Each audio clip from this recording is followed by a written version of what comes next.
Assalamualaikum warahmatullahi wabarakatuh. Sebelumnya perkenalkan, nama saya Muhammad Arjayadi, NIM 242-03861-211-089. Baik, sebelumnya mari kita menjadikan puja dan puji syukur kehadirat Allah Subhanahu wa taala, karena limpahan hidayahnya lah kita masih sempat berkumpul di tempat ini dan saya masih sempat membuat video ini. Dan salawat serta salam tak lupa pula kita curahkan kepada Nabiullah kita yang telah membawa kita dari alam kegelapan menuju ke alam yang terang benderang seperti sekarang ini.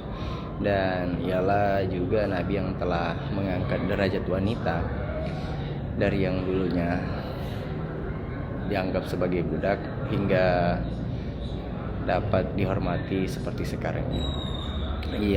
Ialah Nabi Muhammad Sallallahu Alaihi Wasallam. Ya baik, jadi hari ini kita akan membahas model keseimbangan makroekonomi Islam, sebuah pendekatan ekonomi yang berlandaskan prinsip syariah. Baik, dan adapun pendahuluan, yaitu makroekonomi Islam adalah studi tentang ekonomi agregat yang menekankan keadilan, kesejahteraan, dan distribusi merata. Berbeda dengan sistem konvensional yang berorientasi pada bunga dan profit, sistem Islam berfokus pada keberkahan dan keseimbangan sosial. Dan adapun konsep dasarnya, yaitu yang pertama, pasar barang atau L is Islam, IS Islam. Permintaan agregat terbentuk dari konsumsi halal, investasi produksi, dan belanja pemerintah. Dan yang kedua itu pasar uang atau biasa disebut dengan LM Islam. Penawaran uang tidak menggunakan bunga melainkan sistem bagi hasil dan instrumen syariah. Dan yang ketiga itu peran sisweb, zakat, infak, sedekah, dan wakaf sebagaimana instrumen distribusi kekayaan untuk mengurangi kesejahteraan. Dan yang ketiga itu ada model keseimbangan. Model IS dan LM Islam ini menggantikan bunga dengan sistem bagi hasil dan zakat. Keseimbangan umum mencapai ketika pasar barang, pasar uang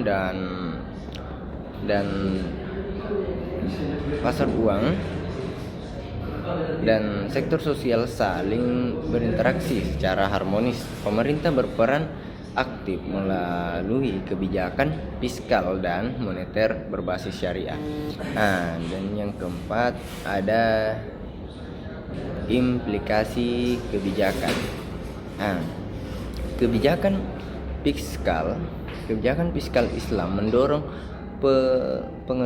pengeluaran produksi, subsidi kebutuhan dasar, dan pengelolaan zakat.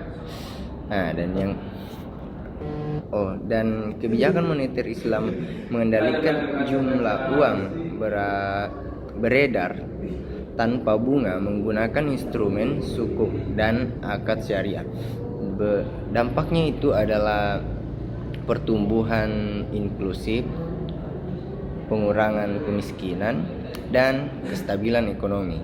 Dan adapun kesimpulan pada materi ini yaitu model keseimbangan makroekonomi Islam menentukan keadilan, kesejahteraan, dan distribusi merata dengan mengintegrasikan sektor real, keuangan, dan sosial. Sistem ini relevan untuk pembangunan ekonomi berkelanjutan dan inklusif. Mungkin itu saja dari saya. Demikian penjelasan singkat tentang model keseimbangan makroekonomi Islam. Semoga bermanfaat dan menambah wawasan kita semua. Saya ucapkan wabillahi taufiq wal hidayah. Wassalamualaikum warahmatullahi wabarakatuh.